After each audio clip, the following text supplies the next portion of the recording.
आजवर आपण यूपीमध्ये अतिक्रमणावर बुलडोझरने सुपडा साफ करतानाचे व्हिडिओज पाहिले असतील, पण आता तेच चित्र आपल्याला महाराष्ट्रात देखील पाहायला मिळते. पुण्यातील खराडी येथे गेरा रोडच्या लगतचा हा परिसर आहे.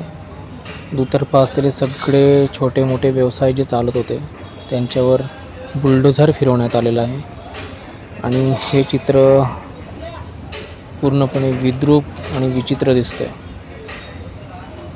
बुलडोझरच्या एवढ्या रांगा मी तरी पहिल्यांदाच पाहिल्यात. पोलिसांचा कडेकोट बंदोबस्त आहे, खूप गर्दी जमलेली आहे. मुख्य माहिती अजून मिळालेली नाही.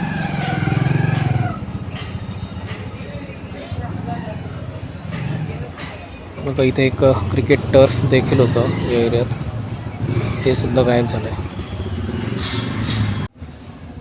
एकतर इथे नवीन इमारती येतील, IT पार्क येईल. IT पार्क सध्या तर खराडीमध्ये वाढतोच आहे. कदाचित तीच योजना इथं असेल म्हणून या व्यवसायांवर बुलडोझर फिरवण्यात आलेलं आहे. तर यांच्यासाठी कुठली सुविधा करून देणार आहेत की नाही माहीत नाही. एखाद्या छोट्या व्यावसायिकाला, उद्योजकाला एक छोटी वस्तू घेण्यासाठी, त्याचा बिझनेस स्टार्टअप करण्यासाठी किती संघर्ष करावा लागतो. एक रुपया खर्च करताना तो रात्रंदिवस किती विचार करतो. आणि इथे एक IT पार्क येण्यासाठी लहान उद्योगांवर बुलडोझर फिरवण्यात आले. नक्कीच यांना पण तारीख दिलेली असेल, यांना अगोदर आदेश दिलेच असतील.